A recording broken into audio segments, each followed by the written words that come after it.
Çok ağladım. Çok sızladım. Bəs edər.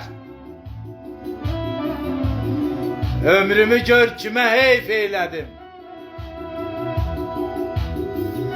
Canımdan can çıxdı, bəs etmədi mi? Sənin üçün hər şeyi qurban eylədim. Bir canı etmişdim sənə əmanət. Bir canı etmişdim sənə əmanət. Qədrini bilmədin, qiymət bilmədin. Xəyanət etmədim, yanlış etmədim. Cavab ver bir görüm, niyə sevmədin? Nəyim az gəldi ki, yetmədi sənə? Niyə bu qədər incitdin məni?